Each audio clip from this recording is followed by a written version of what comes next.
Welcome, and thanks for joining us. My guest today is Steve Cohen, the Chief of Communications, Marketing, and Philanthropy at Capital Caring Health. Steve, thanks for joining us. Debbie, I'm really happy to be with you. Let's start with the basics. What is hospice care, and what's the difference between hospice care and palliative care? Right, so the simple definition is hospice care is for a person who, best guess, has 6 months or less to live. There's some other variables around that, but that's the basic requirement for someone being enrolled in hospice care. Palliative care, which palliative is just a fancy name for chronic illness. So a good example, heart disease, which is the number one affliction that Americans have and kills more Americans than any other disease. We care for many people that have what we call heart failure, who have this chronic problem with their heart. And that care can go on for many months, many years before they become terminal. So palliative care is all about what I call and we call at Capital Caring Health chronic illness care for people that have heart disease or any other form of affliction that is really, unfortunately, a major part of their life. Hospice is sometimes a daunting word for people. Right. They hear it, they get nervous, they don't really know what it means, and there are a lot of misconceptions about hospice care. What are some of those, and can you explain to us how a family or a person begins hospice care? Right, so there's really three ways that folks are enrolled in hospice care. Either a physician or physicians have told the patient and the family that, look, best case, 6 months or less to live. And that's an automatic enrollment in hospice care if the family, the patient, and the physician agrees. Or the patient decides that they don't want curative treatment to continue. Either their decision or a family member's decision that's caring for them. And that's usually also meaning they have 6 months or less to live. And the third option is the family caring for the patient just can't handle them anymore. Often that's folks with dementia, advanced dementia, or it's just the latter stages of heart disease or cancer or some other affliction, and they just can't go it alone. And hospice care is there for them. So who provides the hospice care? Who's on the team? Right. So at Capital Caring Health, and by the way, we're a non-for-profit provider, and we're the oldest provider in the Washington, D.C. area. We started when the hospice movement started in the United States in 1977. So we're in our 48th year. Wow. Hospice care is customized for the individual patient and the family. And it's important for people to understand that it's for the whole family if there is a family. Mm-hmm. Because the family members are usually under more stress than the patient. If there is no family, we become the family, and also our clinical team is helped greatly by our wonderful dedicated volunteers. So no patient, if they're alone, is really alone in hospice care. And our team consists of a physician, several different types of nurses, a registered nurse, a nursing aide, a social worker, the nominational chaplain if they wish that. So I like to say what we provide is physical, mental, and spiritual well-being for the patient and the family. And when you think about it, what's the alternative? Hospitalization. And the vast majority of the time, why would you want to go it alone? By repeated visits to the hospital, tragically often a patient dying alone in the hospital. Hospitals aren't set up for end-of-life care. They don't want to provide it. They want the patient to be at home in their last weeks and months. And so hospice is a wonderful benefit, and oh, by the way, it's free. Yeah, we need to talk about that because you mentioned for-profit hospice organizations and nonprofit ones like Capital Caring Health. Is that the main difference? I mean, what is the main difference? Well, in either case, hospice care should be free. It's either covered by Medicare, Medicaid, or for people under 65 by private insurers. If for some reason the patient and family are underinsured or have no insurance, not-for-profit providers like Capital Caring Health, we make it so they never get a bill. We cover that expense thanks to our philanthropy efforts. So hospice care is an amazing benefit that costs nothing. And it's truly a wonderful thing for folks. Minimum hospice benefit is 6 months. And at the 6 months point, we reassess whether the patient is still terminal. Sometimes people get better. A great example was President Jimmy Carter, who he was told that if he left the hospital, he would have a week to live by entering hospice. And how long did he stay in hospice care? Almost 2 years. Wow. And we wish more people understood exactly what President Carter did. He took advantage of hospice care at home, and the vast majority of the time, hospice care is provided wherever the patient lives, whether it's a residence or assisted living facility or a nursing home. And so the sooner you enroll in hospice care, it's almost always the case that you live longer, you have more precious time with family and friends, and there are 2 reasons for that. People mentally feel much better being cared for in a familiar surrounding, mostly their home. That's one major reason. And the other, and they can have family, friends, whoever they want visiting them at any time.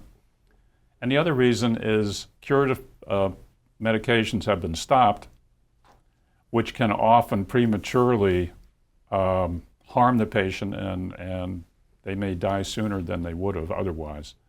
And unfortunately, people that don't enter hospice, that often happens. So we're not trying to cure them anymore. Our goal, our mission, is making them pain-free and comfortable and having the best time they possibly can have in the remaining weeks and months they have. And is this, 2 questions. One is there a specific age that you have to be in hospice? And the other question is, if a hospice representative were to come to your home to provide care, a nurse, for example, is that something that's available to you around the clock? I mean, is it something where, they set it up so that a family member can administer pain medication if the nurse is not there? How does that work? We assess from day one what the patient's trajectory is going to be. And if they can be cared for at home or wherever they call home, that's the ideal situation for them. And we visit them with our nurses and physicians, social workers, and chaplains, and often volunteers, many times during the week, depending upon their particular situation. Sometimes they only need a weekly visit. Sometimes they need 2 or 3 days a week. We're always on call if they need us in the middle of the night, that sort of thing.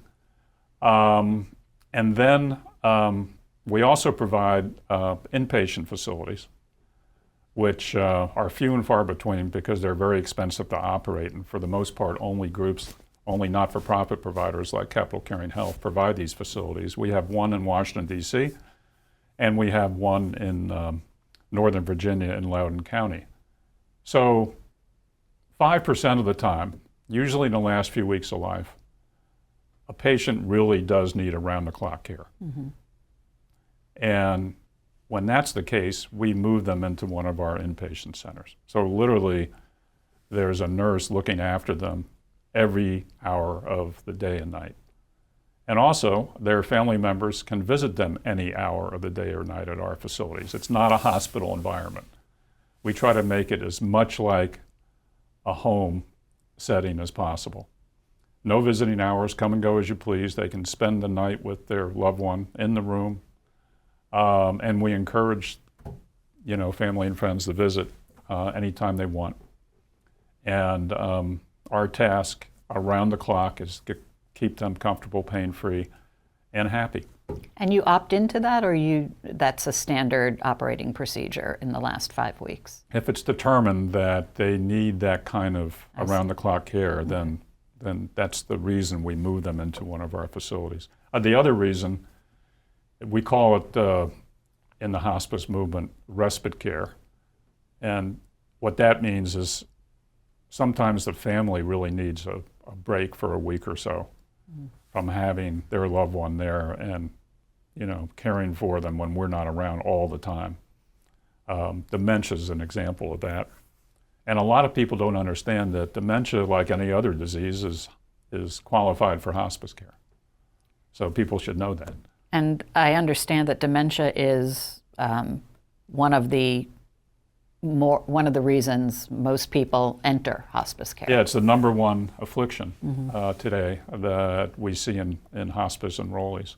And the age, is there an age? Age, right. Well, unfortunately, any age is okay. qualifies. So even children? Well, it turns out that Capital Caring Health, we're the largest provider of hospice care for children on the East Coast. Wow. And we started providing hospice care for children at the very beginning of the hospice movement, now 48 years ago. And we have a dedicated pediatric team, which only a handful of the 6,000 hospice organizations have. So any of those organizations can care for a child, but we, like a few others, have a dedicated pediatric team, including doctors, nurses, social worker, and chaplains, and highly trained volunteers. And I also want to point out another benefit of hospice care that you can't get anywhere else. And that is when the patient passes away,